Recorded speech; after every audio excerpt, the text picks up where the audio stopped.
자, 지금 OX 문제 풀려고 좀 정리해봤는데, 자, 한번 정리한 거 보도록 하죠. 지금 정책 의제 설정의 권력 모형입니다. 그러면 누가 정책을 결정하는가, 누구의 이익이 반영되는가, 이렇게 볼 수 있겠죠. 그럴 때 엘리트로는 누구의 이익이 반영된다, 누가 결정하고, 엘리트가 결정하고, 엘리트의 이론, 엘리트들의 이익이 반영된다. 거기에는 고전적 엘리트는 이론적으로 이야기한다 그랬죠. 그래서 미첼스의 과두제 철칙이 대표적인 고전적 엘리트 이론이다. 그래서 어떤 평등을 강조하는 조직이도 독일의 3인당 같이 거기 가보면 일부가 몇 명이 뭐하더라? 지배하더라.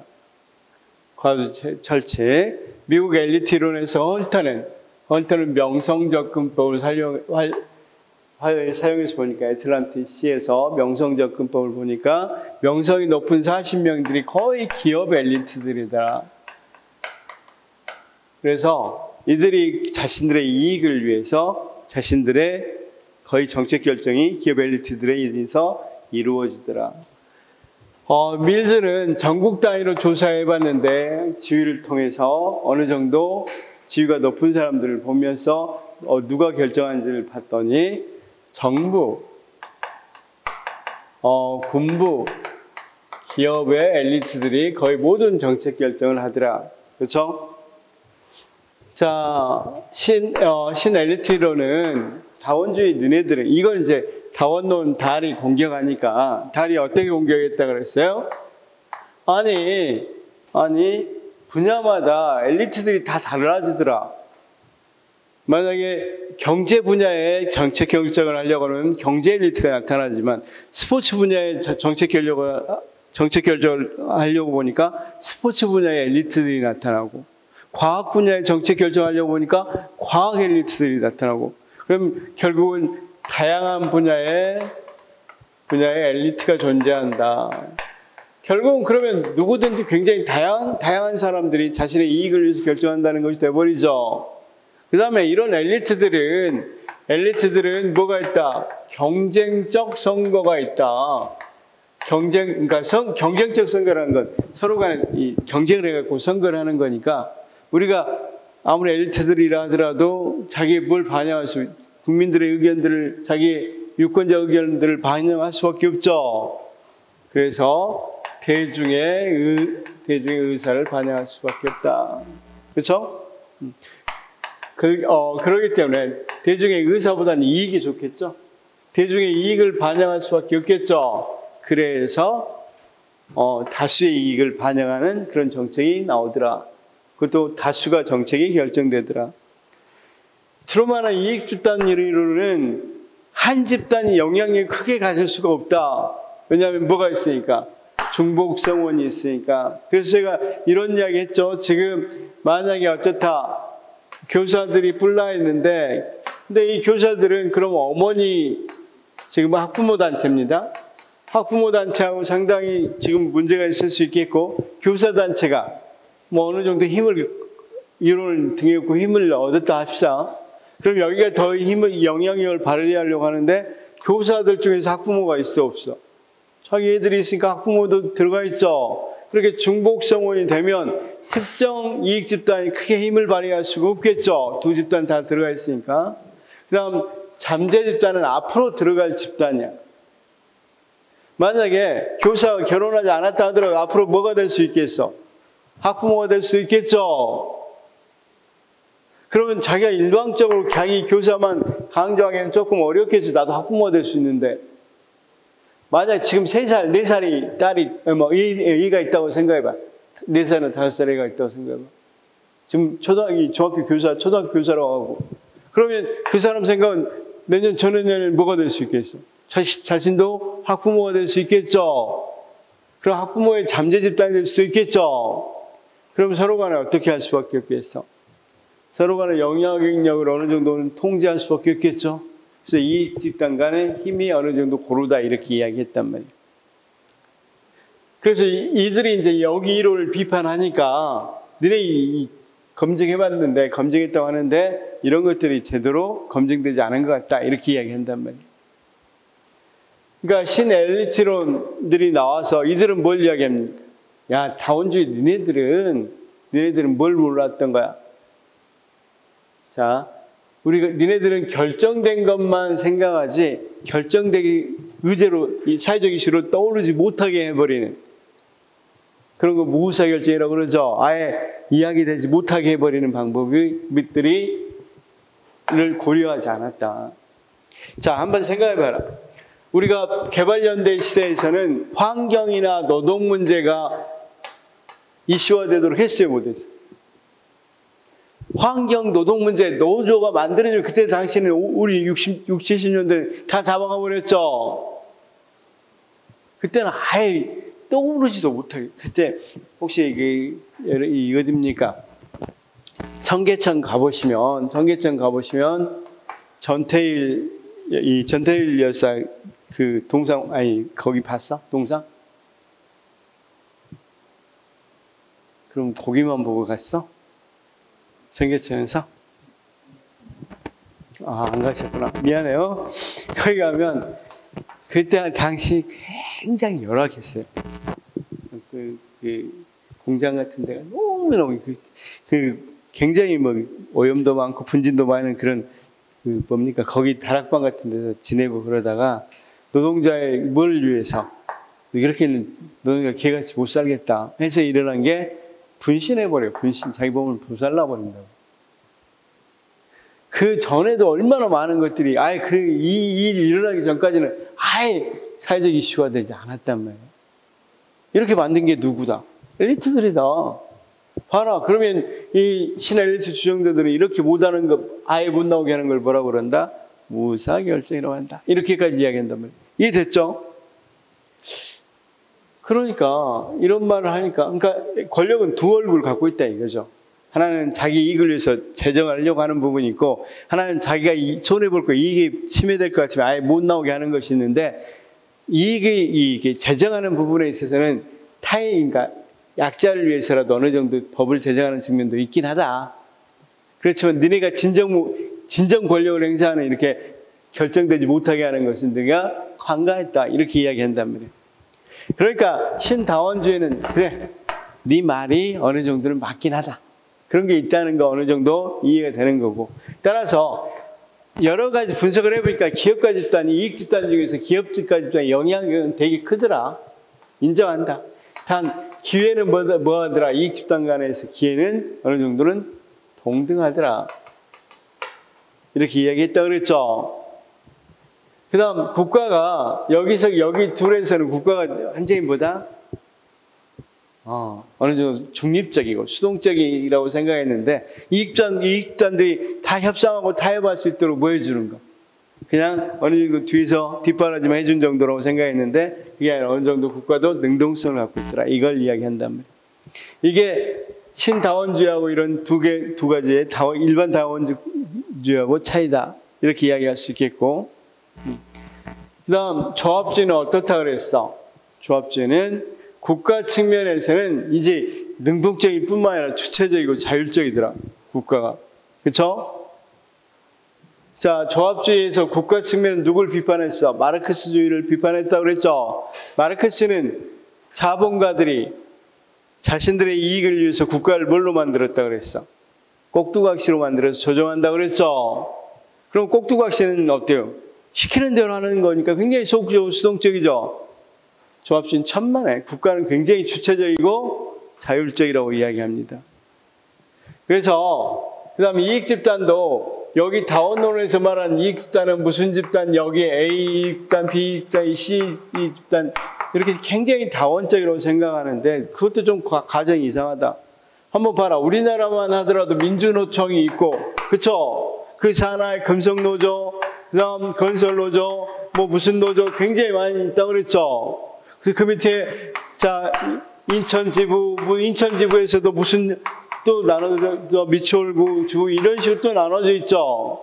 그래서 굉장히 일단 어느 정도 강제적으로 가입이 돼야 되는 거죠. 자, 자기가 이 자동차 회사에 다니고 있단 말이에요. 내가 기아 자동차 회사에 다니고 있습니다. 근데 노조를 만들었는데 나는 안 껴. 이렇게 할 수가 없죠. 그럼 그냥 거기 다니면서 노조로 들어가요. 그냥 윗선에서 가입해버려. 그러면 자기는 못하면 거기 가입돼야 되죠. 자, 생각해봐. 지금 민주노총을 되게 싫어요. 근데 내가 선생님이 이 기아 자동차에 다니고 있어요. 지금 뭐 생산직으로 좀 다니고 있다 합시다. 그러면 나만 빠질게. 이렇게 안 돼. 상당히 뭐다? 강제적이란 말이야. 그 다음에 유괴가 있어, 없어? 봐봐. 유괴 이렇게 있죠? 그 다음, 아니, 다양하게 있는 게 아니라 이렇게 단일적으로 어느 정도 대우를 갖추고 있죠? 이익집단도 그렇더라, 이거. 그 다음, 국가하고 이익집단 사이가 꼭 이렇게, 대면 하는 게 아니라 국가와 이익집단은 굉장히 협력적 관계더라. 그래서 우리가 최저임금제 정할 때 보면, 뭐 어떻게 그 정책을 정할 때 보면, 경영자한테, 노동자한테, 정부, 셋이 모여서 정하죠. 이건 이제 최저임금제만 결정할 텐데, 우리가 IMF 때 이 난국을 극복하기 위해서 누가 모였다 그랬어? 경영자단체, 노동자단체, 정부에서 서로 모여서 많은 정책들을, IMF식의 정책들을 이루어갔단 말이에요. 물론 노동단체에서는 크게 뭐 한국노총, 민주노총이 참여했겠지만, 그렇죠? 그건 뭐 옛날에 경청 같은 데 경영자총연맹이 있었죠. 거기서 참여하고, 그 다음 정부에서 참여. 이렇게 해서 많은 정책들이 이루어졌다. 그런 거 보면 그런 부분에서는 조합주의가 맞을 수도 있겠죠.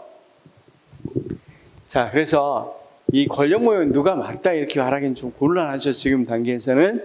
근데 이 각각의 뭘로? 모형이나 이론은 안경이야, 안경. 각각의 눈으로 보면 그렇게 어떤 정책이 결정되는 사항들을 설명한다. 이렇게 보시면 되겠죠. 자, 241페이지. 정책 참여자의 권력관계 모형에서 국가 조합주의는 국가가 민간 부분의 집단들에 대해서 강력한 주도권, 국가가 주도권을 행사한다. 자, 국가 주체적 또는 자율적 존재라고 그랬죠. 특히 국가 조합주의는 더 전체주의적 성격의 경우로 뭘 행사한다 그랬어? 주도적이라고 그랬죠. 자, 조합주의는 유형이 여기 안 했네. 유형이 두 가지가 있는데 국가 조합주의하고 사회 조합주의, 그렇죠? 국가 조합주의는 국가가 주도적으로 하는 거. 여기는 우리가 국가 조합주의라고 할 수 없고 60, 70년대 때 국가가 여러 이익 집단들 참여하게 한 뒤에 주도적으로 밀고 나갔죠. 사회조합주의는 국가의 주도성이 상당히 약한 거, 유럽 쪽 같이. 어느 정도 이익 집단들이 자율적으로 많이 참여하는 걸 말합니다. 자, 이 정책 참여자의 권력관계 모형에서 다원주의는 주로 개발도상국가에서, 자, 개발도상국가는 엘리트 이론일까요? 다원주의일까요? 우리나라 생각해보자. 60, 70년대, 7, 80년대 생각해보면 엘리트 이론에 더 가깝습니까? 다원주의에 가깝습니까? 엘리트들이 막 끌고 갔었죠. 그쵸? 근데 지금 우리가 미국 같은 경우나 지금의 우리나라도 마찬가지지만 특정 계층이 엘리트가 끌고 가면 상당히 반항이 많이 일어나겠죠. 다양한 의견들이 반영돼야 되겠죠. 그래서 이렇게 이야기할 수 있어요. 여기는 개도국하고 연결되고 여기는 소위 선진국하고 선진국의 정책이 결정되는 모형을 잘 설명해 준다. 이렇게 이야기할 수 있겠습니다. 그래서 거기서 틀린 건 다원주의는 개발도상국이 아니라 엘리트주의죠. 그다음 다원주의는 이제 그 뒤쪽을 바꾸려면 보통 선진국 이렇게 이야기해야 되겠죠. 3번 사회조합주의는 사회경제체의 변화에 순응하려는 이익집단의 자발적 시도. 그렇죠. 자, 국가조합주의는 국가가 주도적인데 사회조합주의는 이익집단이 주도적이라고 그랬죠.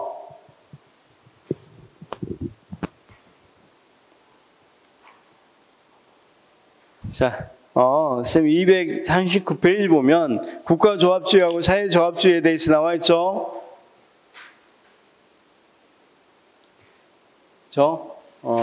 그래서 사회조합주의는 사회이익집단들이 자발적으로 참여한 걸 말합니다.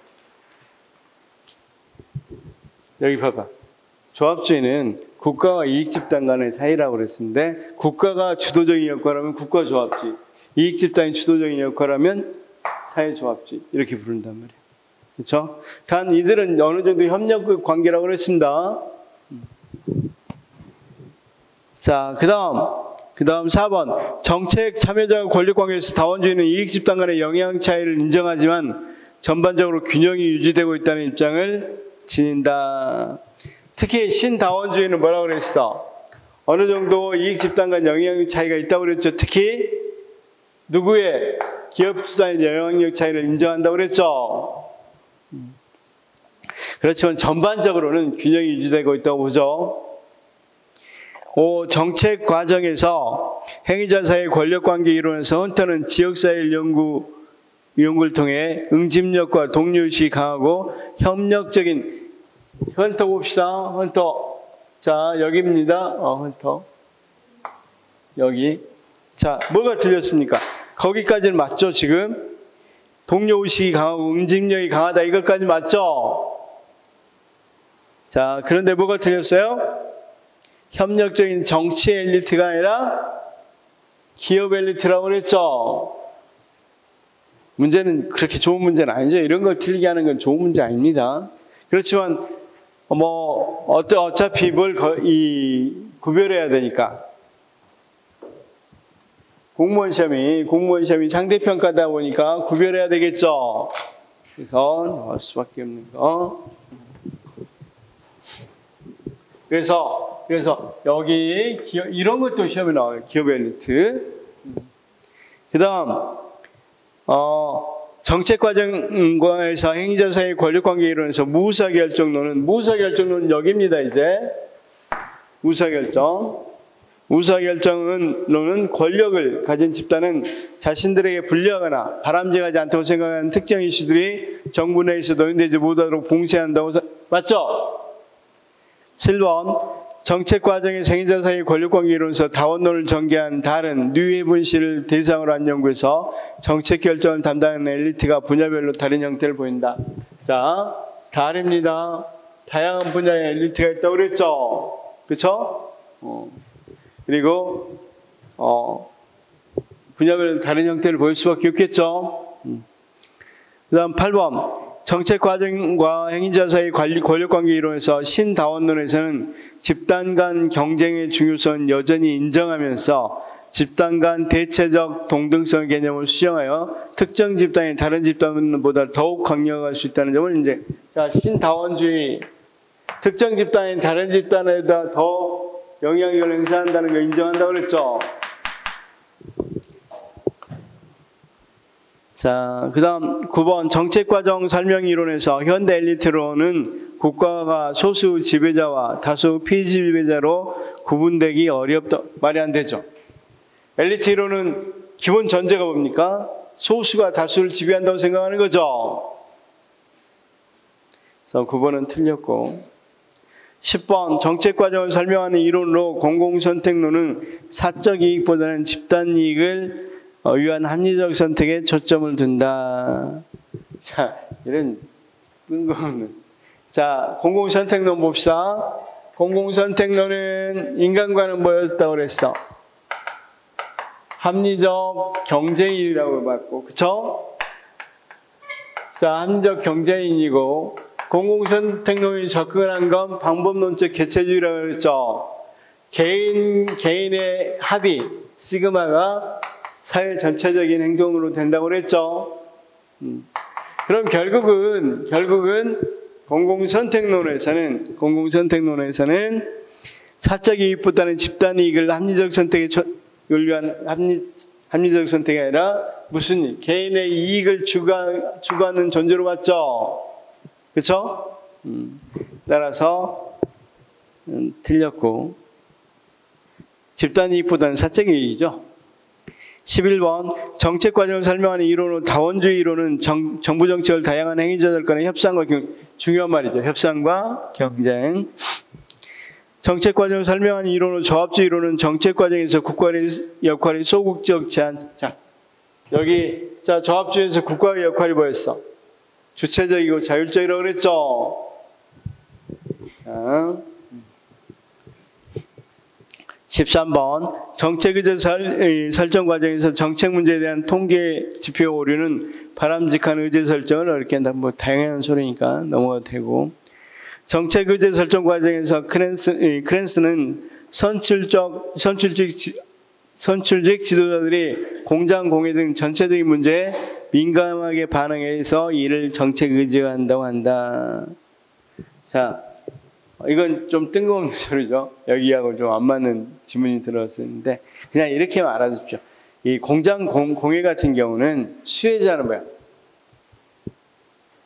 수혜자는 여러 사람들이죠. 만약에 여기 한강이 오염된다. 공장 그러면 수혜자는 한강에 오염 못하게 하면 서울 시민들이죠. 그럼 비용 부담자들은 누굽니까? 공장을 지은 사람들 굉장히 소수죠. 그렇죠? 그러면 이런 전체적인 문제 다수 이익을 보는 사람들은 별로 관심 가지 안 가죠. 별로 안 갔죠. 그래서 이런 문제에 대해서는 선출직 지도자는 별로 관심을 안 갖게 된다는 거야. 뒤에 조금 더 자세히 설명하겠습니다. 뒤에 나옵니다. 자, 그다음 15번 정책 의제 설정 과정에서 우리나라의 1960년대 경제 제일주의는 많은 노동 문제를 정부 의제로 공식 검토되지 않게 하였다. 맞죠? 그렇죠? 이걸 부르는 말은 뭐라고 그랬어? 우리가 바라체 무사 결정론이라고 그랬죠? 바크라가 바라체. 16번 정책의제 설정 과정에서 정치체제의 가용정원 한계는 정책의제에 대한 적극적 탐색을 어렵게 한다. 의제 설정 과정에서 정치체계의 가용자원의 한계, 그렇죠? 우리가 쉽게 말해서 사회적 문제가 있더라도 이걸 해결하려고 하는데 자원이 한계가 있으면 해결하는데 어때? 어려움이 있을 수밖에 없겠죠. 자, 그 다음 17번 무사 결정론에서 정치체제 내의 지배적 규범이나 절차가 강조되어 변화를 위한 주장은 통제된다고 본다. 그렇죠? 우리가 뭐가 있다고 그랬어? 거기는 이 지배적 규범이나 절차가 강조되어 변화를 위한 주장을 철회하게 할 수도 있다고 그랬죠? 그렇죠? 자, 여기 조금만 우리가 여기가 무사결정론이 좀 중요하니까 이렇게 여기를 조금만 더 정리를 해서 보면 무사결정론은 뭐가 있다고 그랬어요? 그렇죠. 4가지가 있다고 그랬죠. 그렇죠. 그래서 구체적으로는 우리가 뭐 쓰는 거? 폭력. 그 다음 권력을 동원하는 거. 그 다음 편견을 동원하는 것. 편견을 그 다음 뭐 하는 거? 수정하는 거. 이렇게 봤죠? 그럼 거기와 같이 자, 지배적 규범이나 절차가 강조해 변화를 위한 주장은 통제되는 노력하는 것을 뭐라고 그랬어? 편견의 동원이죠. 자, 무사결정론들은 엘리트들에게 안전한 이슈만이 논의되고 불리한 이슈는 거론조차 못하게 봉쇄된다고 한다. 맞고. 무사결정론에서는 19번 유협과 같은 폭력적 방법을 통해 특정한 이슈 등장에 방해되게 한다고 주장한다. 맞죠? 20번 무사결정론에서 조직의 주의 집중력과 가용자원은 한계가 있어 일부 사회 문제만 정책 의제로 선택된다고 한다. 무사결정론은 주의 집중력이나 가용자원 한계로 이 사회 문제가 정책 의제로 못 되는 거야? 아니면 권력자들, 엘리트들이 막아서 그런 거야? 엘리트들이 자신의 이익과 부합하지 않아서 막아서 그런 거죠. 에이, 자원이 부족해서 그렇지는 않는단 말이야. 그치? 자, 나중에 좀 이야기하겠지만, 사이먼이라는 사람이 사실은 조직의 주의 집중력과 가용 자원 한계 때문에 사회 문제가 정책 의제로 선택되는데 어려움을 겪기도 한다. 이렇게 이야기했습니다. 사이먼입니다. 무사 결정론은 뭐 때문에 이 정책 의제가 안 된다 그랬어? 엘리트의 이익에 반하기 때문에. 바흐라우와 바라츠의 무사 결정론은 권력의 두 얼굴을 통해서 잠재 집단의 개념으로 지금 잠재 집단은 어디서 나왔어? 여기 한번 봅시다. 잠재 집단은 트루만이 주장한 거죠. 잠재 집단 중복성원, 그쵸? 아까 이야기했잖아. 교사하고 학부모 단체가 있다면, 교사단체하고. 교사가 지금 자기가 애가 5살이라고 생각을 해봐. 그럼 내년에 뭐가 돼? 자신도 학부모가 될 수 있으니까 함부로 교사 권한만 키우려고 막 하는 데는 어느 정도 스스로 제한을 좀 가하겠죠. 자, 그 다음, 바흐라우와 바라츠의 무사 결정은 다운론을 비판하면서 제시한 이론으로 신엘리트 이론. 신엘리트 이론 맞죠? 자, 바흐라우와 바라츠. 자, 23번입니다. 무사 결정 이론에서 무사 결정을 수단으로 폭력, 권력, 편견의 동원, 편견의 수정이 사용됨이 맞죠? 편견의 수정은 정치체계의 규범 절차 자체를 수정 보완해서 정책의 요구를 봉쇄하는 방법으로 가장 간접적이고 우회적인 방법 맞죠? 가장 직접적인 방법은 뭐라 그랬어? 폭력. 이쪽으로 내려갈수록 간접적이고 이쪽으로 올라갈수록 가장 직접적이 되겠죠? 자, 그 다음 바흐라우와 바라츠의 무사 결정론에서는 정책 대안이 마련되어 있더라도 정책 집행 과정에서 정책 대안이 집행되지 못하도록 한다. 그것도 맞습니다. 그러면 선생님 여기 한번 조금만 봅시다. 처음에는 무사 결정론이 어디에만 결정이 적용된다고 생각하냐면 정책 의제 설정에만. 그러다가 무사 결정이 어디서 나타난다? 정책 결정에도, 정책 집행할 때도, 정책 평가할 때도 무사 결정이 나온다. 자, 선생님 봐봐. 정책까지 결정해서 집행하려고 그러니까 너한테 불리해. 엘리트한테. 그럼 아예 집행 못하게 하는데도 해버리는 것도 무사 결정이겠죠. 그런 것들도 그러니까 처음에는 정책 의제 설정에만 일어난다고 생각했는데 정책 분야, 전 분야에서 무사 결정이 일어난다고 본다. 이렇게 알아두시면 좋겠습니다. 그 다음 25. 무사 결정은 사회 문제에 대해 정책 과정이 진행되지 못하게 막는 행동으로 기득권 세력의 특권이나 이익 그리고 가치관의 신념에 대한 잠재적 또는 현재적 도전을 자제시키려는 것을 의미한다. 맞죠? 니네가 우리한테 덤벼 이런 거죠. 26. 무사 결정은 고전적 다원주의를 비판하여 등장한 이론으로 특히 고전적 다원주의에서 누굽니까? 고전적 다원주의 하면 둘이죠. 달이라고 그랬죠. 자, 신뢰는 일체 이론으로 불리며 정치 권력이 두 권력을 가지고 있다고 받는다. 맞고 27. 무사 결정을 추진하는 방법으로 정치체계의 규범, 규칙, 절차 자체를 수정 보완하여 정책 요구를 봉쇄하는 방법은 사용되지만 폭력이나 테러 행위는 사용하지 폭력이나 테러가 사용된다고 해서 안 된다. 된다고 그랬죠. X. 28번 무사 결정론은 변화를 주장하는 사람으로부터 기존에 누린 혜택을 박탈하거나 새로운 혜택을 제시하여 매수하기도 한다고 그랬죠. 자, 새로운 혜택을 제시하거나 매수하는 건 권력의 행사. 그쵸? 권력의 동원, 미안해. 권력의 동원이라고 그랬죠.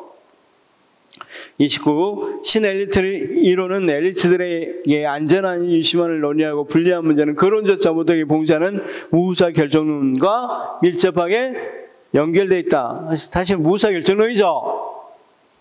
30번 신엘리트 이론 모스크바나 미에스. 자, 신엘리트 이론이 모스크바나 미에스? 아니죠. 모스크바나 미에스는 고전적 엘리트 이론이라고 그랬죠. 모스카 그다음 미스의 과도조의 철칙 이렇게 이야기했었죠. 그렇죠. 고전적 엘리트론이죠. 그러니까 앞에다 고전적 엘리트론은 모스크나 미에스 등이 대표되는 미안해. 잘못 읽고 있어. 신엘리트론 모스크나 미에스 등이 대표되는 고전적 엘리트 이론과 달리 밀지 지휘적거나 헌터의 명성적 접근 방법을 도입하였다 이렇게 되는데, 자 신엘리트론은 이건 방금 밀지나 헌터는 미국의 엘리트론이죠. 그럼 어떻게 바꿔야 되겠어? 미국의 엘리트론은 이렇게 바꿔야 되겠죠. 모스크나 미에스 등이 대표된 고전적 엘리트 이론과 달리 밀지의 지휘적 근법이나 헌터의 명성적 접근법을 도입했다 이렇게 나와야 되겠죠. 31. 신엘리트론은 정책 결정에 영향을 미치는 정치 권력은 두 가지 얼굴이 있다고 주장하며 이 가운데 하나의 측면만을 고려하는 다원주의를 비판했다 맞고, 신엘리트론에서 엘리트는 정책 문제의 정의와 의제 설정 과정에서 은밀한 영향력을 행사하기 때문에 실증적 분석 방법으로 활용이 어렵다고 주장했다. 왜냐하면 못 나오게 하는 것에 대해서 조사하는 건 상당히 어렵죠. 그렇죠? 자, 33번. 바흐라우와 바라츠의 무사 결정에서 정책은 많은 이익 집단의 경쟁적 타협에, 많은 이익 집단의 경쟁적 타협이다 이렇게 이야기하는 것은 다원주의죠. 34. 바흐라우와 바라츠는 무사 결정에서는 연구의 초점이 정부 공식적 기준과 제도에 맞춰 있고 이익 집단과 언론기관 같은 비공식 조직은 연구에서 말이 안 되죠. 무사 결정론은 이익 집단, 언론기관 다 통합니다. 비공식 조직도 포함합니다. 바흐라우와 바라츠의 무사 결정에서 실제 정책 과정은 기득권의 이익을 수호하려는 보수적인 성격을 나타낼 가능성이 그러겠죠.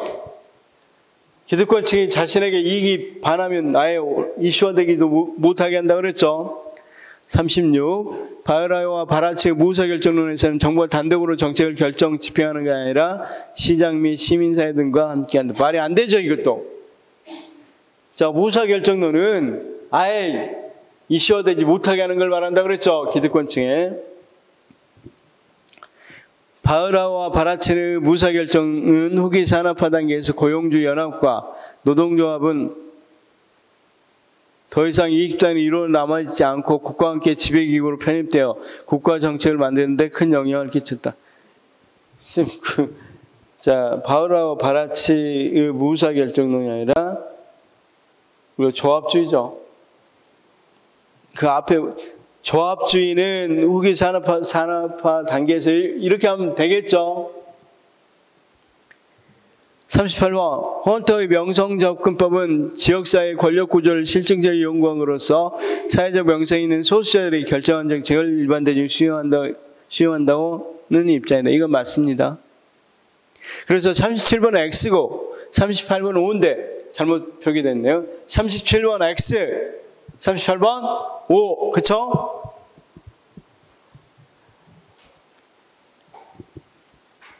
그 다음 39번부터는 이슈 네트워크입니다. 이건 뒤에 있으니까 그때 보기로 하고. 자, 41번, 자, 39, 40은 조금 40번 볼까요?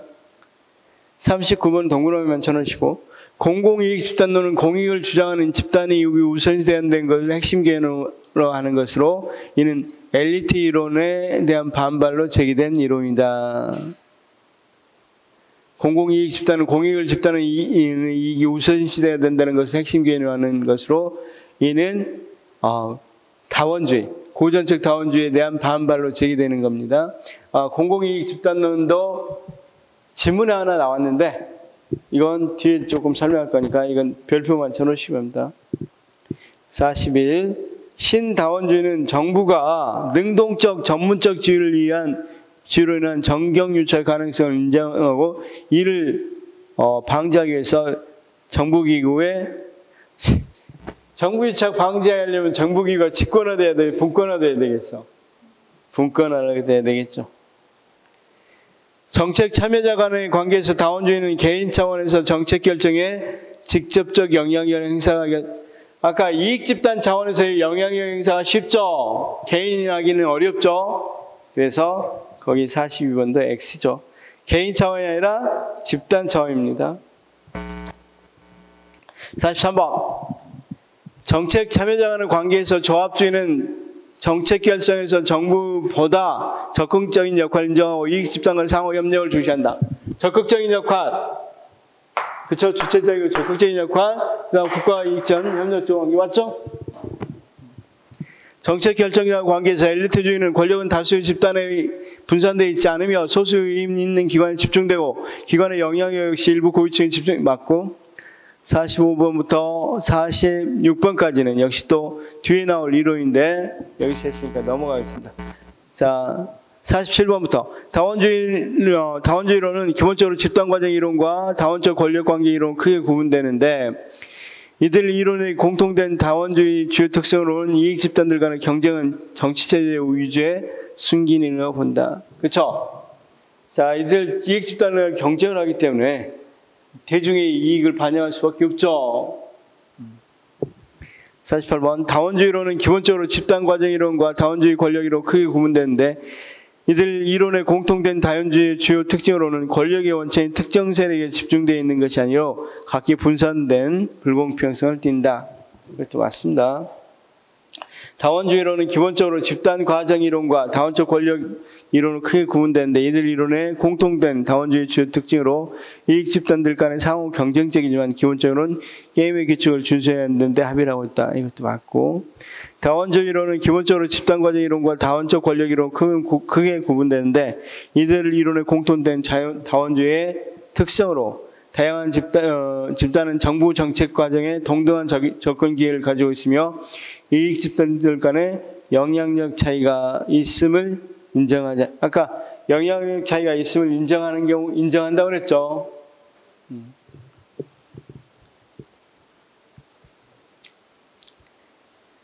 자, 51번 다원주의에서 권력은 다양한 세력들에 의해서 분산되어 있다 맞고 52 다원주의에서 정책 영역별로 영향력 행사하는 예들이 각기 다르다. 이것도 맞고 이건 달의 견해죠. 다원주의에서 이익 집단들 간의 영향력 차이는 주로 정부 정책 과정에 대한 정책 과정에 대해서 어떤 접근을 한다고 그랬어? 자, 무엇은 있다 하더라도 영향력 차이는 있다 하더라도 기회균등 거기에 있는 이 정책 과정에 접근할 기회는 균등하다고 그랬죠. 그래서 정부 정책 과정에 대한 접근 기회는 뭐다? 균등하다 또는 동등하다. 54. 다원주의에서 이익 집단 간의 영향 차이는 있지만 전체적 균형을 유지하고 있다고 본다 맞고 55. 헌터의 명성적 근법은 전국적 차원이 아니라 지역사회 그쵸? 아까 조지아주라고 그랬죠? 자, 지역사회의 지배구조에 초점을 맞추면 소수 엘리트가 강한 움직력을 가지고 정책을 결정하고 정치에 무관심한 일반적인 비평원이 이를 수용한다고 설명한다. 56. 다원주의로는 정치 권력의 두 얼굴이 있음을 주장하는 입장으로부터 권력의 어두운 측면에 갖는 영향에 대해 관심을 가지지 않는다는 점을 비판받았다. 맞죠? 그러니까 쉽게 말해서 정치 권력의 두 얼굴이 있음을 주장하는 입장이 누굽니까? 신엘리트 이론. 그러니까 다른 신엘리트 이론에 대해서 비판받았다. 맞죠? 조합주의에서 정부활동은 다양한 이익 집단 간의 이익의 소극적 중재가 아니라 적극적이고 주체적이고 자율적이라고 그랬죠.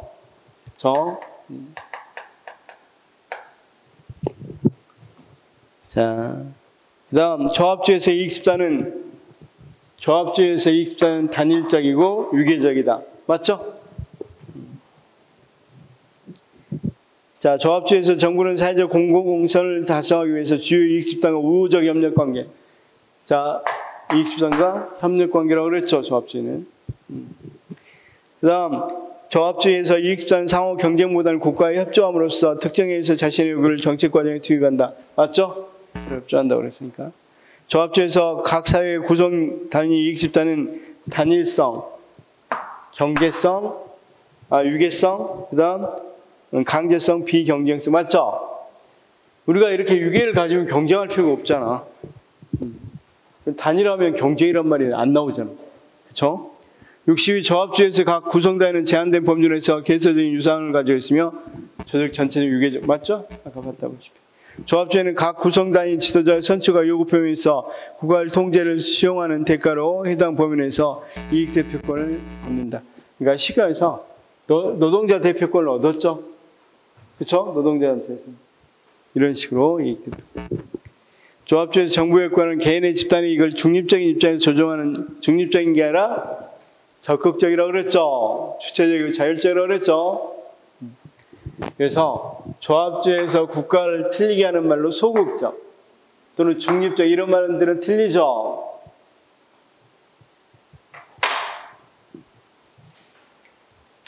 자, 우리가 생각해봐. 왜 이 한국노총 같은 게 참여를 할까? 그럼으로써 여기 노동자 대표라는 뭘 주겠어. 권한을 준 거죠. 인정해 준 거잖아. 참여시킨다는 건. 왜냐하면 노동자 대표를 참여시키는 거잖아. 그래서 최저임금제 결정할 때 봐봐. 한노총, 민노총은 참여하는데 다른 노총들은 참여 못하면 사실은 정부는 두 노총에 대해서 뭘 인정하다? 대표성을 인정해 줄게. 이 말이죠. 자, 여기는 그러니까 여기 쌤 봐봐. 이 문제를 풀기 위해서는 이것만 잘 정리되어 있으면 거의 대부분 풀 수 있겠죠. 이것만 잘 정리되어 있으면 거의 대부분은 풀 수 있다. 이제 실제로 정책은 어떤 것에 의해서 이루어지냐를 이야기하려고. 누가가 아니라 실제로 정책은 어떤 식으로 이루어지는가. 그렇죠? 자, 그러니까 이 이론을 조금 더 이 최근 이론이야. 이건 이론들을 자 봐봐. 이 이론들은 엘리트도 그렇다고 해서 꼭 엘리트 이론과 다원주의도 그런 게 그 옛날에는 그런 식으로 논의가 됐다. 요즘 그걸 좀 더 구체화시켰다 이렇게 본단 말이에요. 근데 이 이론은 아주 간단해. 이 이론은 세 가지, 특히 거기 하울렛과 라메시의 정책 네트워크 모형의 유형 분류 이렇게 돼 있죠. 그러면 자, 이들은 엘리트 이론 같이 엘리트들이 결정한 것도 아니고 자원주의 같이 이익 집단과 타협과 협상 이런 것에 의해서 이루어진 것도 아니고 무엇에 의해서 이루어지더라? 네트워크에서 이루어지더라. 서로 간의 연계를 통해서 이루어지더라. 그렇죠? 자, 정책 네트워크 모형의 등장 그 부분 보니까 정책 과정이 현실적으로 나타나는 참여자들의 관계는 다원주의나 엘리트주의, 조합주의에서 설명처럼 이루어진다기보다는 행정부나 의회 등 공식적 행위자뿐만 아니라 비공식 행위자들을 포함한 다양한 행위자들의 상호작용하는 다소 복잡한 네트워크로 형성되어 있더라. 무슨 말인지 아시겠죠?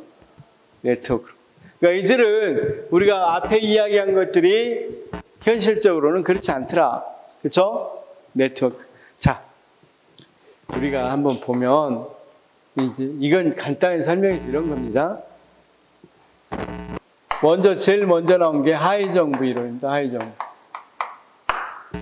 하위정부. 이 하위정부 모형은 철의 삼각이라고 이야기하고, 그렇죠? 한번 우리가 잘 생각해 봅시다. 많은 정책들이 어떻게 나오는가? 하위정부 이론이 상당히 맞은 측면이 있으니까 봅시다.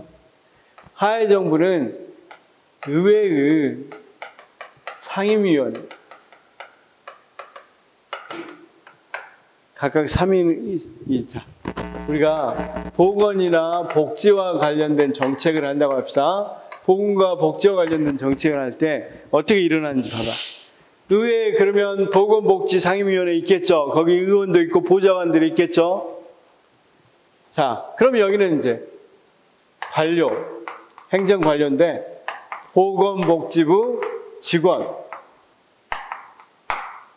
보건복지부 직원 같은 직원이 관료가 이 관료하고 연계가 되어 있다는 거야. 네트워크 되어 있다는 거야. 그렇죠? 그 다음 여기는 이제 이익집단. 이익집단은 보건복지정책이니까 의사회, 그 다음 간호사회, 약사회, 한의사회, 뭐 이런 사람들이 뭐가 되겠어? 이익 집단이 되겠죠? 그러면, 우리 보건복지와 관련된 거의 대부분 정책은 대부분 여기서 이루어지더라고요.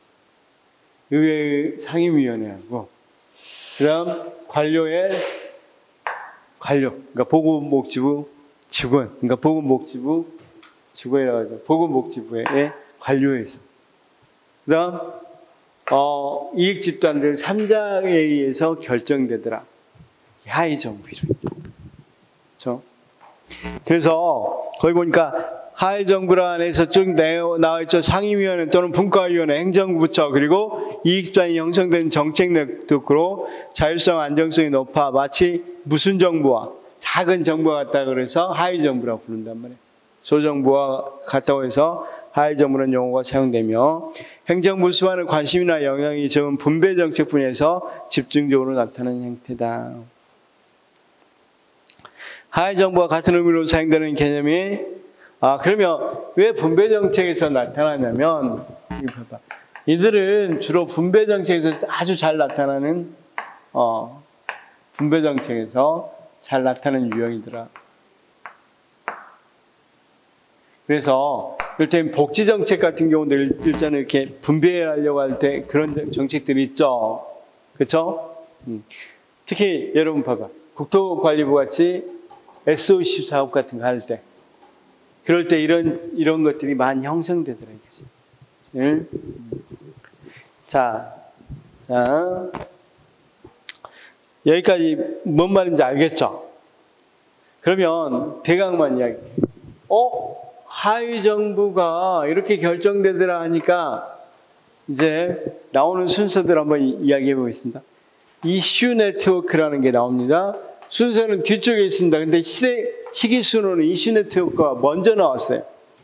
거기 우리는 순서도 써놨네요. 이슈 네트워크 모형 먼저 거기 써놨죠. 248페이지. 248페이지. 이슈 네트워크. 자, 3자뿐만 아니라 요즘은 인터넷 같은 게 발전하니까 사람들 관심이 굉장히 커졌겠죠. 그러니까 이 셋이 꼭 정책들이 결정되지 않고 다양한 참가자들이 있더라. 그쵸? 그래서, 자, 흐름만 보고 다시 정리 좀 하겠습니다. 거기 이슈 네트워크는 특정 이슈를 중심으로 이해관계나 전문성을 갖는 개인 및 조직으로 구성되는 네트워크로 특정한 경계가 없고, 이슈 네트워크는 공통의 기술적 전문성을 갖는 대규모 참여자들이 함께 묶는 지식 공유 집단을 말한다. 해클로라는 사람이 이야기했는데, 그래서 자, 지금은 조금 관심 있는 사람도 보건복지 같은 경우는 어때? 참여하려고 그러죠. 정치에 관여하려고. 그렇죠? 그래서 개인이나 또는 여러 가지 뭐 하는 사람들, 그냥 임시적인 관심을 갖는 사람들도 정책 결정에 많이 참여하더라. 이게 이슈 네트워크야. 자, 다시 우리가 엘리트, 자원주의, 조합주의는 이론적이지 실제 보니까 그렇게 안 하더라. 이렇게 3자가 주로 정책 결정에 참여하더라. 하위정부 모형. 아니다. 요즘 많이 발달했으니까 뭐다? 많은 이 관련자 또는 관심 있는 사람들도 많이 정책 결정에 참여해서 일어나더라. 이게 이슈 네트워크 모형입니다. 그러면 이렇게 말할 수 있을까? 여기는 굉장히 폐쇄적이지만 여기는 굉장히 개방적이겠네. 누구나 정책 결정에 관여할 수 있겠네. 그쵸? 자, 그러면 여기는 정책이 어느 정도 일치 가능할까? 서희 모이면 뻔하잖아, 결정들이. 근데 여기 이슈는 지금 다양한 사람들이 모이니까 훨씬 더 불안정할 수밖에 없겠죠? 그 표를 한번 쭉 풀어볼 겁니다. 그랬더니 로즈라는 사람이 이제 정책 공동체 모형을 주장합니다. 이 사람은 뭐 개인이 참여해서 그렇게 크게 영향은 없고, 그렇다고 해서 하위정부 같이 세 가지가 참여하는 게 아니라 여기에다가 전문가들이 참여하더라. 이거 하나만 추가시켰어요. 어떤 모형이다? 정책 공동체 모형이다. 그러면 우리가 어느 정도 폐쇄적이고 개방적인 순서대로 하면 하위 정부, 정책 공동체, 그 다음 이슈 네트워크 이래야 되겠죠. 근데 순서대로 하려고 이렇게 하위 정부, 이슈 네트워크, 정책 공동체. 그러면 한번 볼까요? 우리가 수만으로 따져보면, 자, 하위 정부 모형은 누가 참여한다고요? 상임위원회, 국회 상임위원회, 해당 부처, 그쵸? 그 다음, 이익 집단. 강원도는 이익 집단만 참여한다고 그랬잖아요. 근데 다르잖아, 지금. 거기에다가, 하위 정부가 아니라 정책, 우리가 거기 있는 이 로즈의 공동체 모형은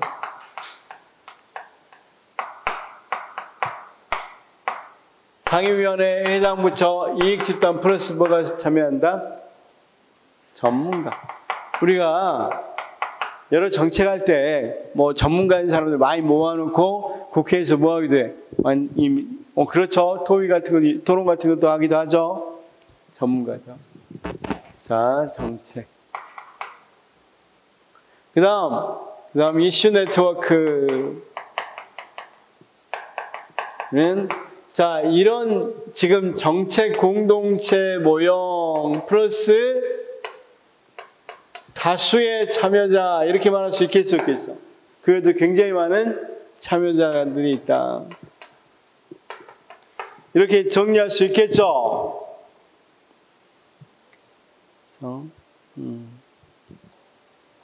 그래서 이게, 그러면 이제 250페이지 최종적인 정리 한번 봐봐. 최종적인 정리.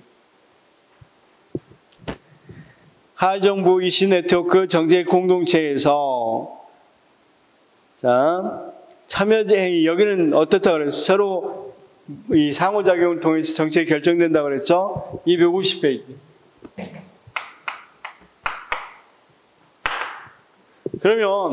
그러면 하위 정부에서는 참여자 수는 어떻게 되겠어? 셋밖에 안 되죠. 매우 제한적. 이슈 네트워크는 제한이 없다고 그랬죠. 관심 있는 사람 참여한다고 그랬죠. 그 다음 정책 공동체는 여기도 매우 제한적이죠. 단 누구보다는 좀 더 커. 참여하는 사람. 하위 정부보다는 조금 전문가 참여니까. 자, 그 다음 이해 유형은, 거기 하위 정부는 입법부 행정기관 이익집단. 자, 이슈 네트워크는 모든 이해관계를 포함하고, 정책 공동체는 경제적 전문가적 이해가 지배적, 이렇게 되어 있죠. 이 상호작용 빈도가 하위 정부는 어떻게 해서 굉장히 서로 간에 안정적인 관계가 빈번하게 일어나겠죠. 그런데 이슈 네트워크는 이 접촉이 굉장히 유동적이겠죠. 많은 사람들이 참여하니까. 자, 정책 공동체도 빈번하겠죠. 정책 이슈കൾ 모든 문제에 대한 모든 집단이 상호작용한다. 합의는 공동체 이해를 반영함으로 합의해서 갈등이 거의 존재하지 않는 건 하위 정부고, 이슈 네트워크는 갈등이 상당히 많이 존재하겠죠. 아는 사람이 관여하니까. 그다음 이 정책 공동체는 아무래도 모든 구성원들의 기본적인 가치를 공유하고 산출의 정당성을 어느 정도 수용한다. 그래서 갈등이 상당히 없죠, 여기도. 그다음 자원은 하위 정부는 행정관료가 입법기관의 전문가적 조언을 제공하고 자원이 동등하게 가지고 있다고 생각합니다. 하위 정부도. 자, 그렇지만 이슈 네트워크는 일부 참여자원 자원을 보유하고 제한된 배분과 구성원 규제 능력이 다양하고, 정책 공동체 모든 참여자들이 자원을 보유하고 교원관계, 지도자가 구성원들에게 자원 배분도 가능하고. 그러니까 시각자 이렇게 생각합니다. 자원은 어떠냐? 하위 정부는 동등하게 갖고 있다. 세 사람 다 어느 정도 동등한 자원을 갖고 있겠죠. 자, 의회도 권력이 있어 없어? 관료도 어느 정도는 자원을 갖고 정보를 많이 갖고 있죠. 그 다음에 이익 집단들도 어느 정도는 이해관계가 있으니까 힘이 있겠죠. 동등. 그런데 여기도 동등하다고 봤어요. 왜냐하면 전문가도 전문가적 도움을 줄 수 있죠. 여기. 근데 여기 정책 공동체는 자, 제가 보고는 여기 참여하려고 그러면 자원이 하나도 없죠. 그냥 관심이 있어서 연금 개정한다니까 관심이 있어서 제가 참여했어요. 그럼 저는 정보가 있어 무슨 권력이 하나도 없죠. 그런데 다른 참여자들 여기 아까 보건복지부 직원 같은 경우 관료 같은 경우는 당연히 이 권력이 있어 없어 있게 됩니다. 자, 그러면 이것만 한번 봅시다. 나머지는 다 똑같고 이렇게 봅시다. 하이 정부 정책 공동체 이슈네트 있고 순서대로 참여자 수는 여기가 매우 제한되어 있고 매우 제한됐지만 여기보다는 조금 하나 더 높고 여기는 굉장히 제한이 없고 그쵸? 자 여기 봅시다. 여기는 굉장히 안정적이고 여기도 안정적이죠. 4명이 하는 거니까 여기는 굉장히 불안정적이고 그쵸? 자 여기 이제 그 다음 상호작용이 얼마나 빈번하느냐 할 때 여기는 굉장히 빈번하다. 3명이 모이니까 완전히 자주 모이겠죠. 여기는 여기보다는 못하지만 그래도 빈번하다. 여기는 특징이 거의 같다고 보면 돼. 여기는 굉장히 유동적이다. 그렇죠? 할 수도 있고 안 할 수도 있고. 그렇죠? 그다음 자원에 있어서는 여기는 동등하다. 구성원들이 세 참여자가 여기는 전문가까지 참여하지만 동등하다. 여기는 불평등하다. 그쵸? 자, 그 다음, 권력이라는 것은, 여기 봐봐요. 권력 관계에서도 하위정부 균형적이라고 그랬죠. 세 집단이. 정책 공동체도 어느 정도 균형적이고, 포지티브, 그쵸? 포지티브 게임을 할 수 있는 거고, 이슈 네트워크는 뭘 할 수밖에 없다? 네거티브, 제로섬 게임. 자, 여기까지 뭔 말인지 알겠어요? 자, 그냥 풀어서 설명해 보면 이런 겁니다. 누가 정책을 결정하느냐? 엘리트가 결정한다. 아니다. 이익집단이 타협과 협상에서 결정된다. 아니다. 조합주의다. 이렇게 이야기했는데 실제 이걸로 설명하기 어렵죠. 우리나라 지금 엘리트가 결정한다 할 때 설명하기 굉장히 힘들잖아. 여기서는 좀 더 구체적으로 실제에서는 보니까 우리나라 이렇게 많이 결정되잖아요. 상임위원회, 그 다음 해당 부처, 그 다음 이익집단. 우리나라 많은 정책이 법률로 많이 나오죠. 무슨 법을 제정하려고 그래? 제정하려고 한다면 여기 한번 생각해봐. 국회 상임위원회 보좌관들이 그걸 좀 많이 실무적으로 많이 알아야 되겠죠. 그런데 그거 보건복지 정책에 대해서 보건복지에서는 누가 제일 잘 알아? 관료가 제일 잘 알죠. 그렇죠?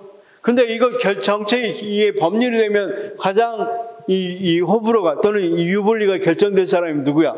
이익집단이죠. 그렇죠? 그러면 이 3자들이 어떻게 한단 말이야? 서로 간에 이런 정도 수준에서 뭐 하자 하고 거의 합의하고 갈등은 많이 발생하지 않겠죠. 왜냐하면 그리고 이 사람들은 맨날 만나요. 맨날. 그렇죠? 한두 번 만날 게 아니잖아요. 정책이란 게 계속 하니까 맨날 술 먹고 맨날 그렇단 말이야. 그러니까 굉장히 안정적이고 다른 사람 못 들어오게 폐쇄적이겠죠. 그래서 만나는 빈도가 굉장히 빈번하겠죠. 자, 그런데 정책 공동체에서는 거기다 하나 더 나온다. 더 들어간다. 누구? 전문가. 그러면 전문가가 들어온다 하더라도 굉장히 제한적이고 참여자 수는 제한적일 뿐만 아니라 폐쇄적이겠죠. 그 다음 안정적이고 예측 가능하겠죠. 여기까지 이해됐는데 이슈 네트워크는 보다 굉장히 다양하다. 많은 사람 참여하니까 여기하고 상당히 대비되겠죠. 그래서 자 거기 이제 조금만 하위정부회원 247페이지 나머지 예시는 읽어보시기 바라고 247페이지 보면 가는 읽었고 나는 보니까 뭡니까? 하위정부와 같은 의미로 사용되는 개념인 처리 삼각은 폐쇄적 경계를 강조하며 배타성이 매우 강해 다른 집단의 참여를 철저하게 배제한다고 그랬죠. 자기들만 가능하려고 한단 말이에요. 다른 사람 배제하고. 자, 그 다음 248페이지 특징 보니까 구성원, 제가 썼죠. 구성원 국회의원, 상임위원회, 정부관료, 이익집단 이렇게 돼 있죠. 자, 그 다음 구조 운영 보니까 지속적 상호작용을 통해 협력관계를 형성하고 참여자들 관계는 안정적이라고 그랬어? 불안정적이라고 그랬어? 안정적이죠. 하위정부의 자율성은 없다. 이들끼리 어떤 정책을 하기에는 자율성, 무슨 정책을 하는 데는 상당히 자율성을 갖는단 말이에요. 정책 결과 참여자들 사이의 협력과 합의로 이루어진다. 그래서 정책 결과 일치 가능성이 높다. 쇠퇴 이유는 뭐라고 그랬어? 하위정부 쇠퇴에 영향을 미친 가장 중요한 요인은 이익집단이 급증해버렸다. 그렇죠? 참여하려고 하는 이익집단들이 많이 생기게 되니까 문제가 되겠죠. 그 다음 시민집단의 수도가 증가했다. 이제 봐봐. 이들끼리 결정하려고 할 때 참여연대나 경실련 많은 시민자들이 이거 감시 안 해. 문제가 있는데 왜 니네들끼리 결정해? 뭐 이런 것들이 많이 있었겠죠. 그러다 보니까 이런 사람들도 관여가 될 수밖에 없겠죠. 그다음 이익집단 수 증가함에 따라 이익집단 간 경쟁도 심화되고, 그렇죠? 자, 의회 구조도 변화됐다. 의회는 그 권유 구조를 분권화시키는 방향으로 제도를 변화시키기 때문에, 자, 보건복지위원회 말고 다른 위원회들이 관심을 갖게 되고, 또 이걸 나눠놨으면 그들끼리 서로 관심을 갖기 때문에 자기들끼리 알아서 잘 못할 수밖에 없겠죠. 자, 여기까지 이해됐고, 자, 원래는 이제 참여자 수로 하면 이렇게 하면 좋겠는데 등장할 때 이제 이렇게 됐으니까 이걸 비판하고 나온 게 뭐냐면 이슈 네트워크.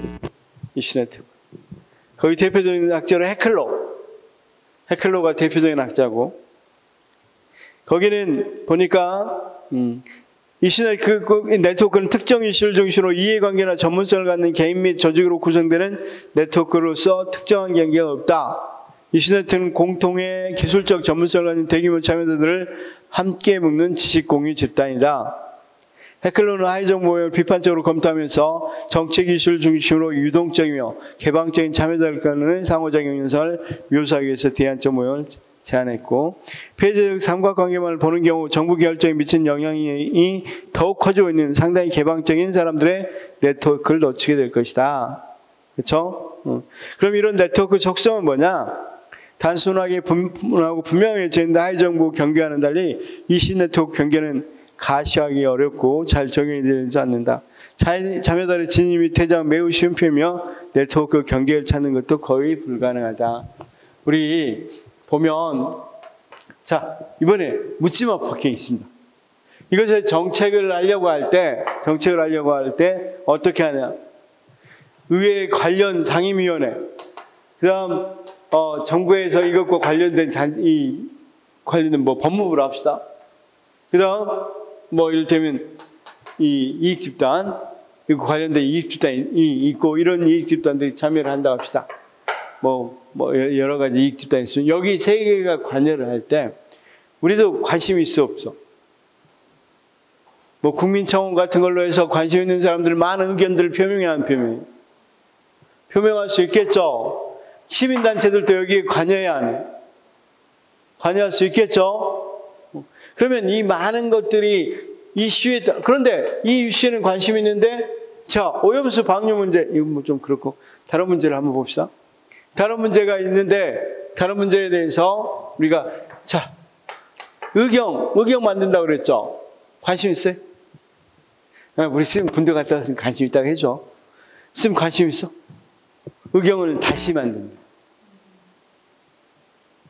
별로 그거 만드는데 어떻게 만드는데 관심 없잖아. 그럼 선생님은 어디에는 가입했지만 묻지마 폭행에 대한 그 이슈 네트워크에는 가입되어 있지만 바로 이슈 네트워크도 그 묻지마 폭행도 어느 정도 가입했다고 그냥 뭐 할 수도 있어. 나와버리고 관심 끌 수도 있죠. 그냥 여기는 아예 내가 관여하고 싶지 않아. 우리 선생님 아까 좀 관심 있다고 그랬는데 군대 갔다 왔는데 뭔 관심 있겠어. 이 의경 문제는 이제 군대 가려는 사람들한테 관심 있을 거고 이제 군대를 보내려는 부모님들한테 관심 있겠죠. 그러니까 관심 없단 말이에요. 이슈 네트워크는 그렇게 이슈에 따라서 네트워크가 구성돼서 정책 결정하는 사람이 결정된 굉장히 유동적이죠. 경계가 어디 있어, 경계가. 누구까지 이런 거 없죠. 여기는 경계가 분명하잖아. 누구만, 정부 관료, 상임위원회, 그에 해당되는 입장. 이렇게 딱 결정돼 버렸죠. 그래서 이슈 네트워크라는 의미를 좀 알겠죠, 이제. 이슈에 따라. 그러면 거기 있는 것처럼 참여자를 진입 퇴장은 매우 쉬운 표며 네트워크 경계를 찾는 것이 거의 불가능하죠. 이슈 네트워크 모형에서 모든 참여자의 전문가로서 자질을 중요시한다. 그렇다고 해서 모두가 전문가로서 자질을 갖고 있어야 된다는 거 아닙니다. 그냥 중요시합니다. 정책 결정이 보다 전문화되고 복잡해지며 이슈 네트워크 구성원들 간 경쟁이 매우 치열해져서 정책 결정 게임에서 전문성은 더욱 중시된다. 전문성이란 이슈에 관해서 단순히 친숙한 수준을 넘어선 것으로 기술적 전문가로서 정책 영역에 관한 고도의 지식을 의미한다. 자, 이슈 네트워크는 그 성격만 잘 알아두시면 됩니다. 정책 공동체 호형은 훨씬 더 이것보다는 단순하겠죠. 하위 정부다. 무엇만 프로세스한다? 전문가.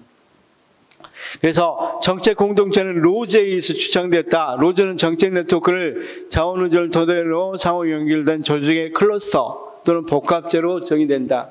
우리가 클러스터 이런 말은 우리가 원래는 포도의 넝쿨입니다. 포도 보면 이렇게 막 연결돼 있죠. 포도 한 송이 연결됐잖아요. 포도송이가. 이런 걸 클러스터라고 그래요. 클러스터. 그러니까 상호 연결체라고 뜻입니다. 자, 클러스터는 복합제로 정의하고 이해관계, 구성원 자격, 상호 의존성, 자원이 경고하고 통합된 유형을 정책 공동체로 본다.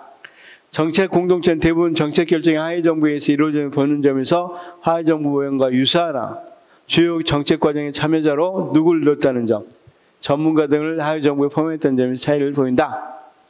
등장 배경 정책 공동체는 개인주의를 토대로 한 미국식 다원주의와는 달리 이해집단과 정부와 사회적 합의를 중시하는 아까 사회조합주의 있었죠. 유럽식 사회조합주의와 맥을 함께한다. 영국의 로즈는 영국 중앙정부와 지방정부 간 관계에 대한 경험적 연구를 통해 정책 커뮤니티 모형과 이슈 네트워크 모형을 통합시킨 정책 네트워크 모형을 제시했다. 자, 특징 정책 공동체의 참여자는 이슈 네트워크에 비해 그러겠죠. 여기에 비해서 제한적이죠. 정책 공동체의 경우 모든 참여자가 자원을 가지며 참여자들 사이의 근본적인 관계는 교환관계.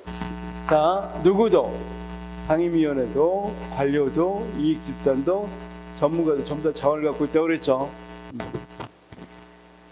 자, 4번 정책 공동체의 주요 구성원에는 하위정부 모형의 참여자 외에 전문가 집단이 포함된다 그랬고 정책 공동체는 이슈 네트워크에 비해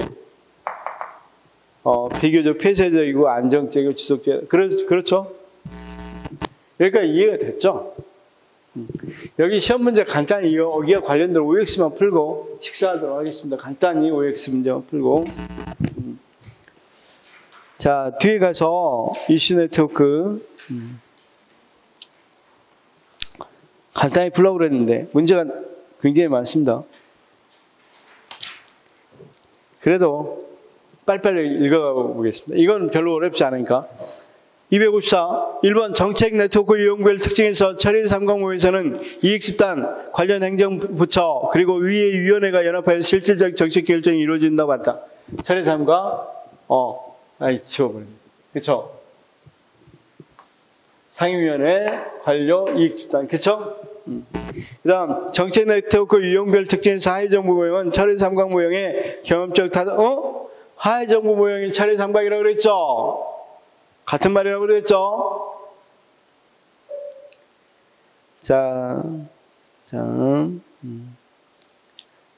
만약에 우리 쌤 바꾸려면 뭐라고 하면 좋겠어요? 2번을. 뭐 이슈 네트워크나 이슈 네트워크로 바꾸는 것이 낫겠죠? 3번 정책 네트워크 유형별 특징에서 정책 공동체, 로즈가 주어있죠? 주요 구성원은 하위정부 모형의 참가자 외에 전문가 포함, 맞죠? 정책 네트워크 유형별 특징에서 이슈 네트워크는 정책 공동체와 비교할 때 네트워크 경계가 불분명하고 참여자의 진입과 퇴정이 쉽게, 맞죠? 의회위원회, 관련 이익집단, 소관부처, 시민사회단체 중에서 하위정부 모형에서 정책 영역별로 정책 결정과 집행에 영향을 미치는 3자연합에 해당하지 않는 건 시민, 맞죠? 로즈 등을 중심으로 논의된 정책 네트워크 모형의 특징에서 정책 공동체는 비교적 폐쇄적이고 안정적이며 자, 정책 공동체는 비교적 폐쇄적이고 안정적이라고 그랬죠. 7번 로즈 등을 중심으로 논의된 전체 네트워크 모형의 특징에서 이슈 네트워크의 행위자는 매우 유동적인 불안정하며 이슈 성격에 따라 주요 행위자가 수시로 변할 수 있다. 맞죠? 자, 묻지마 폭행할 때 참여하는 사람하고, 그쵸? 아까 이야기했다시피, 의견 부활에 대한 참여자, 정책 결정할 때 참여 다르겠죠? 8번, 로즈 등을 중심으로 논의된 정책 네트워크 모형 특징에서 정책 네트워크를 구성하는 행위자들 관계 형성 동기는 소유 자원은 상호 의존성이 기여한다. 이거 맞다고 그랬습니다. 로즈 등을 중심으로 논의된 정책 네트워크 모형 특징에서 정책 네트워크를 통한 정책 산출은 처음 의도한 정책 내용과 유사하며 정책 산출에 대한 예측이 선생님 아까 정책 산출에 대한 예측이 영위한 게 뭐였어? 하위 정부는 예측이 영위해, 영위하지 않아? 영위하다고 그랬죠? 안정적이니까. 정책 공동체는 이것도 어느 정도는 영위하다고 그랬죠? 근데 이슈 네트워크는 상당히 예측하기 어렵다고 그랬으니까 나머지 이 예측이 영위하다 이렇게 단정적으로 이야기하면 곤란하죠. 정책 네트워크 모형은 3가지가 있다고 그랬잖아요. 10번 정책 네트워크 모형은 사회학에 사용되고 있는 사회 연결망의 분석 방법을 응용하였다. 이거 맞습니다.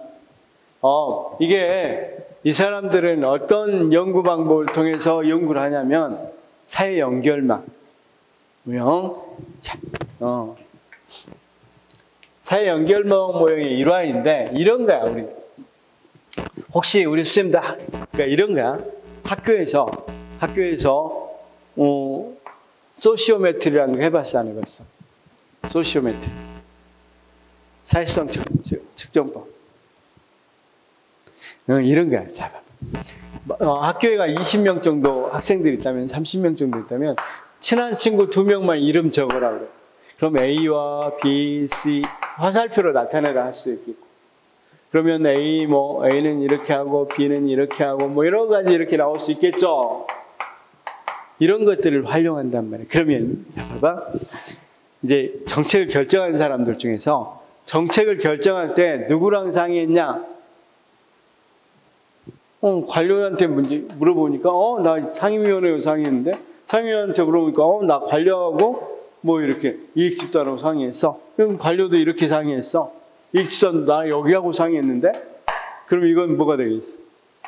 하위정부 모형이 되겠죠. 이런 식으로 알아낸다고. 연구를 한다고. 자, 우리나라, 이러고 생각해봅시다. 우리나라,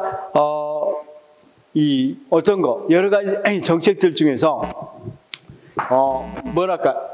자, 좋아요.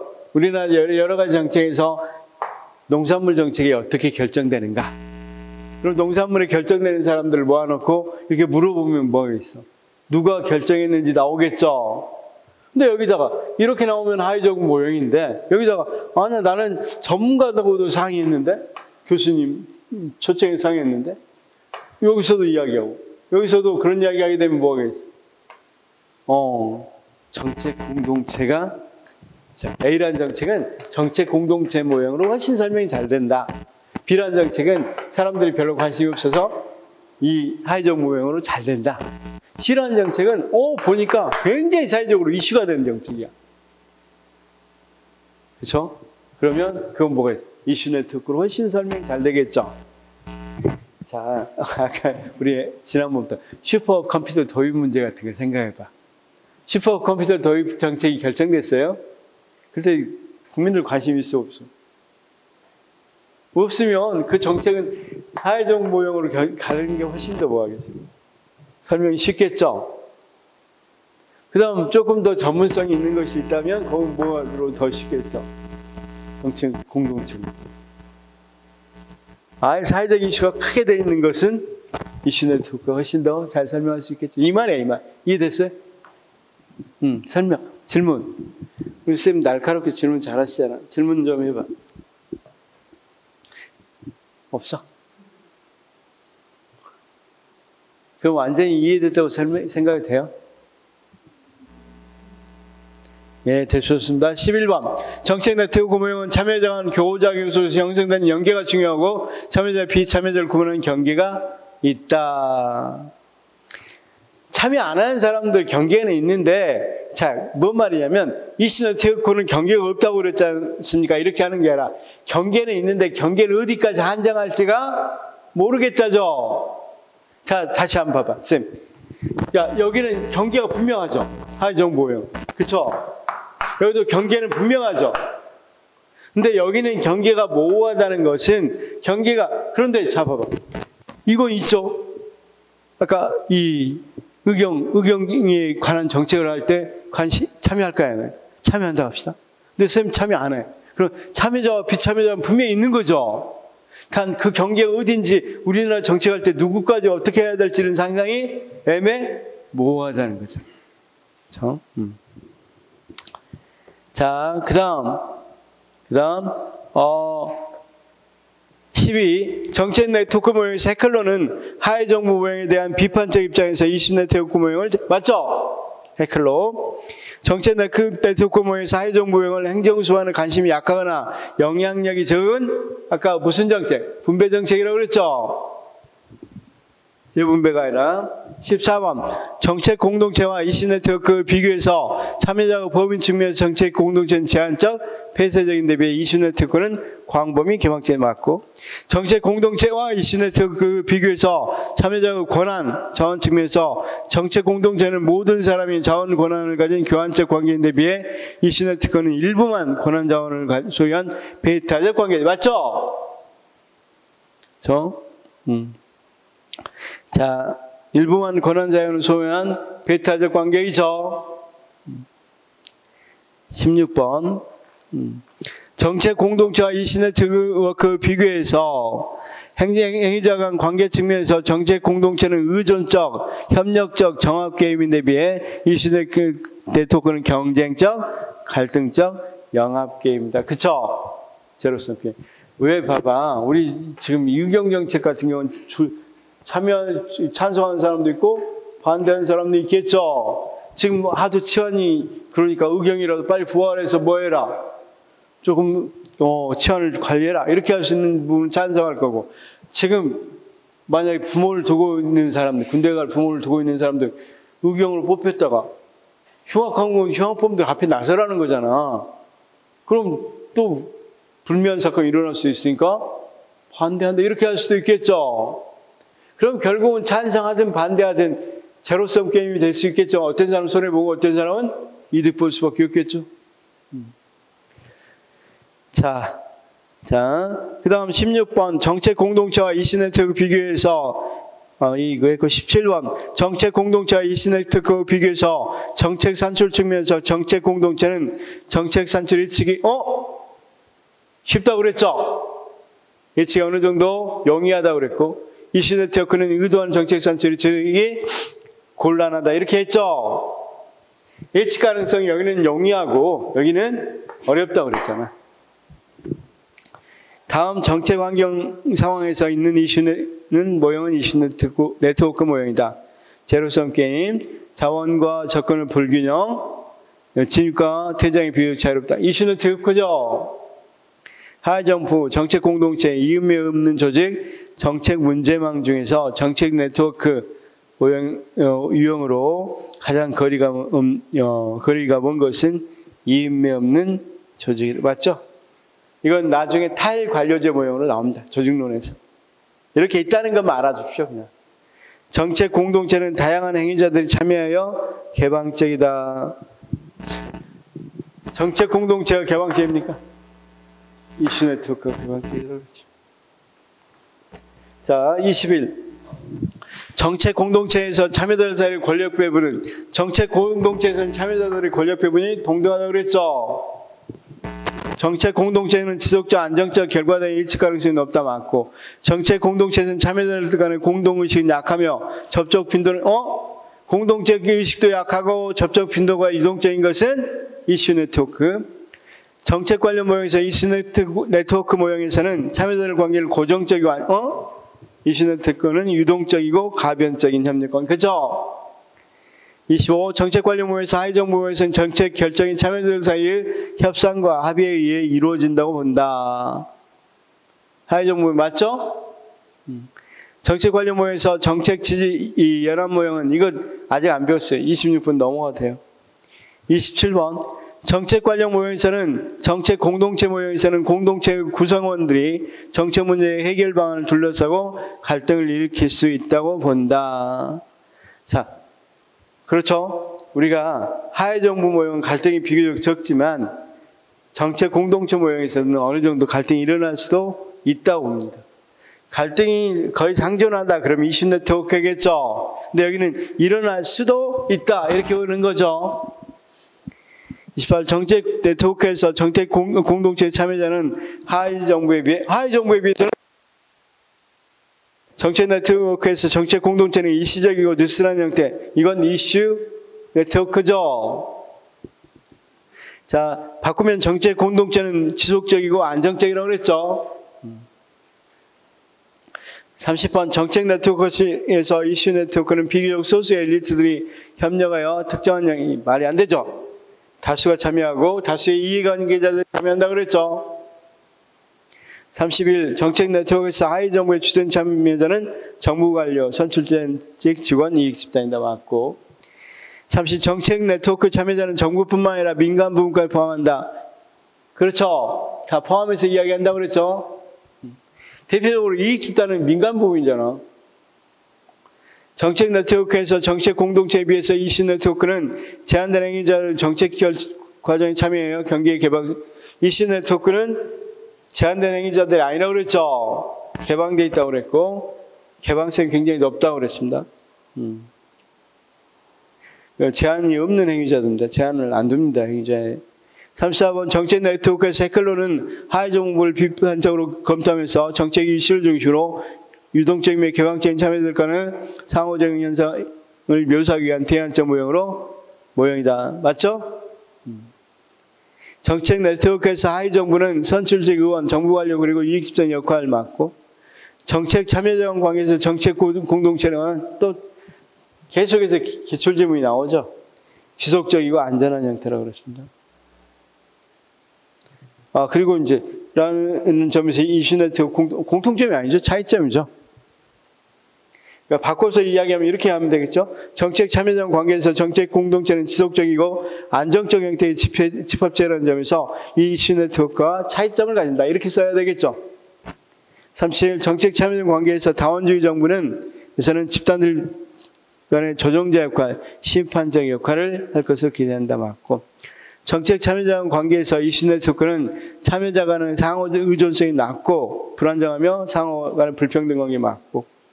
정책 참여자 관계에서 국가 조합주의는 이익집단의 자율적 결성과 아까 조합주의는 뭐였어요? 강제적이었죠. 강제적. 그래서 이익집단의 자율적 결성이 아니라 강제적이죠. 강제적. 자, 그다음 능동적 참여도 틀렸죠. 유계적이 강제적이고 유계적이라고 그랬으니까 능동적인 부분도 아닙니다. 자, 이해됐어요? 자, 여기까지가 오전에 했던 부분입니다. 오전에 엘리트 자원주의, 조합주의 봤습니다. 혹시 질문 거기에 대해서 이 앞전 시간에. 그 다음 정책 네트워크로 사회정부, 그 다음 정책 공동체, 이슈 네트워크 같습니다. 그렇죠? 어렵지 않죠? 자, 오후부터는 정책 결정하도록 하겠습니다.